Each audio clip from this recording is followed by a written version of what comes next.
อาจารย์น้องเอมิสวัสดิ์ทิตวันชินบัณฑิตเป็นนักศึกษาแพทย์ปี1มื้อนี้สิมาสาธิตเกี่ยวกับการใส่สารนำเข้าเส้นเลือดดำโดยหัวข้อการส่งนำสู่เส้นเลือดดำศึกษากรณีคนเจ็บชื่อนางมินีอายุ25 ปีบ้านสนามไซเมืองปากเซแคนจังหวัดตราดสาเหตุของน้องคนเจ็บมีอาการอิดเมื่อยเนาะโดยมาเข้าการเตรียมอุปกรณ์เลยอุปกรณ์ของเราจะมีเข็มกระเตะเบอร์24แล้วสก๊อตแล้วก็ถุงน้ำเนาะโดยวิธีถุงมือคนถ้าสมาเข้าหาคนเจ็บศึกษากรณีคนเจ็บแล้วมาแล้วเขาจะมาเข้าใส่ถุงยาให้คนเจ็บเลยเนาะมาเกี่ยวเขาจะล้างมือหาสักตัว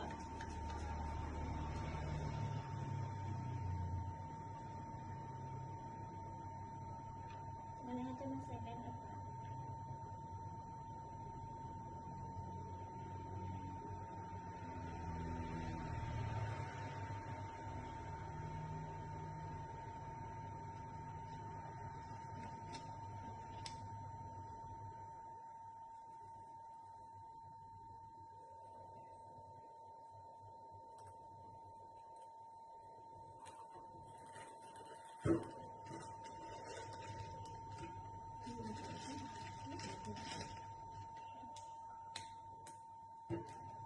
ทีนี้เราจะ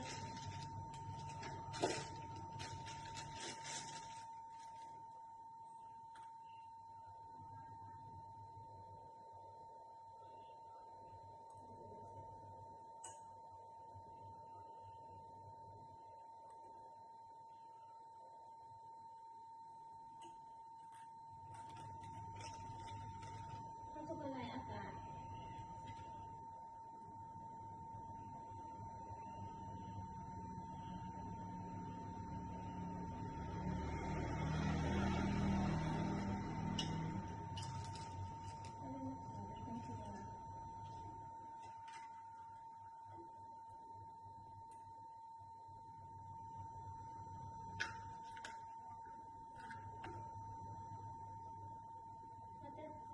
จีสกอตตั้งแต่ใช้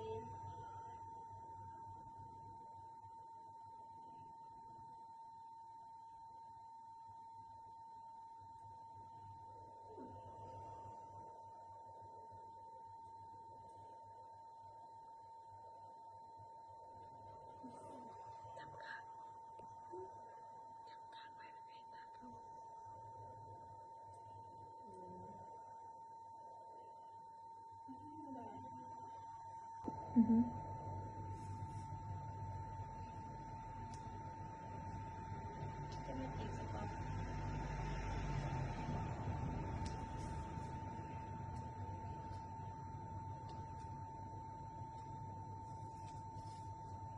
จีสกอตไป3 นาที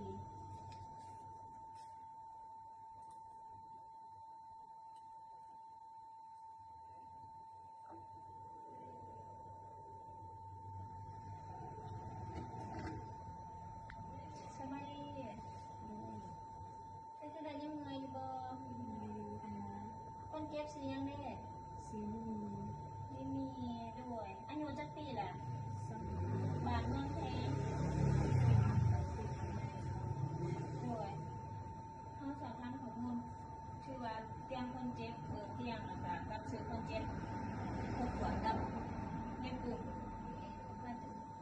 เราจะมาส่งสนามเลยมื้อนี้จะมาใส่น้ำให้เด้อโดยเพื่ออาการอิดเมื่อยเนาะโดย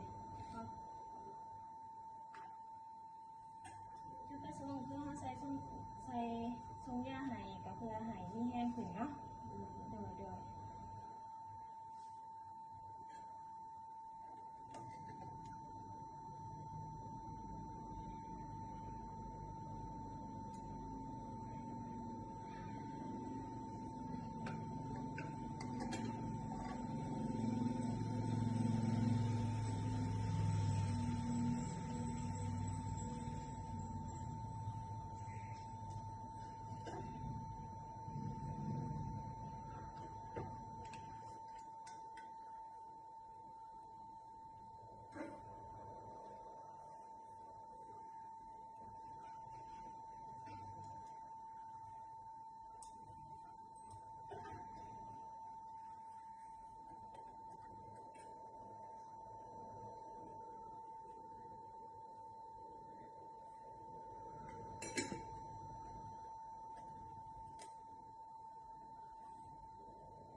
ก็บหน่อยหนึ่งเด้อ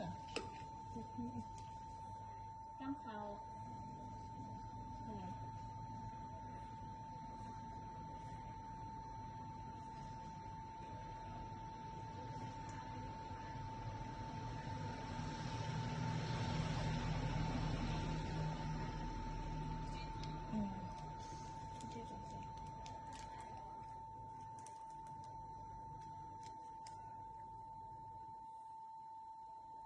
เราจะมาเบิ่งเข็ม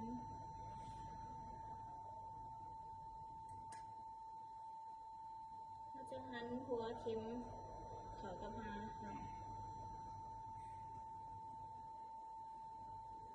เราจะมาอนามัย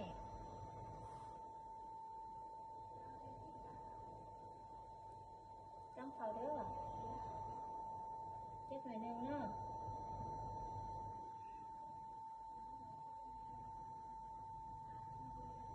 ถ้าจะเนื้อห้าแทงค่ะแล้วเลือดจะไหลออกมาถ้าจะติดไม่ออกไรเด้อหลังจากนั้นถ้าจะ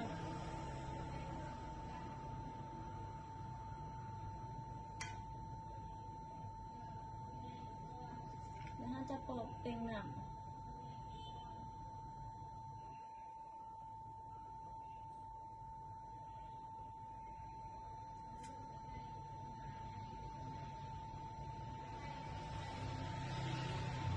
ถ้าจะติด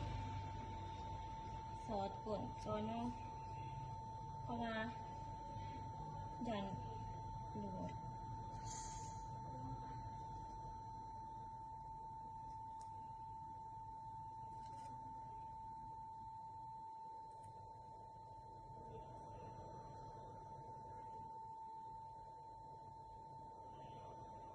เราจะหยอดประมาณ24หยอดต่อ